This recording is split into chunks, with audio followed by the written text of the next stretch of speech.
lahat po ng binibintang nila, natapos na ho noong 2020 pa, naging kaso ko na ho lahat yan.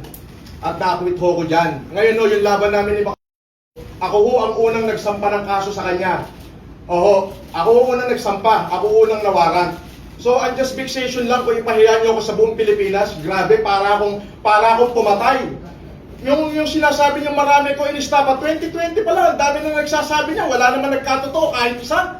Tapos papahiyain niyo ako, national TV, nagganito. Rakesyo, ako daw ay nagmura kay ganito. Merong dahilan ho yun kung bakit ako nakapagsalita ng hindi maganda sa isang Iyak! Iyak! Wala, meron akong dahilan yun.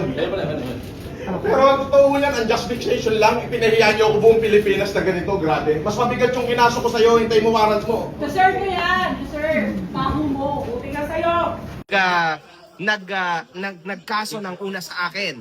At siya ang nagsabi sa akin na gagawan daw niya ako ng patong na kaso. Hindi ako. Pero later on, lumawak na lang ng lumawak, humaba ng humaba, kasi naging laban na rin to para sa mga OFW. That's it, guys. Yan ang totoo dyan. Yan yung tunay na story.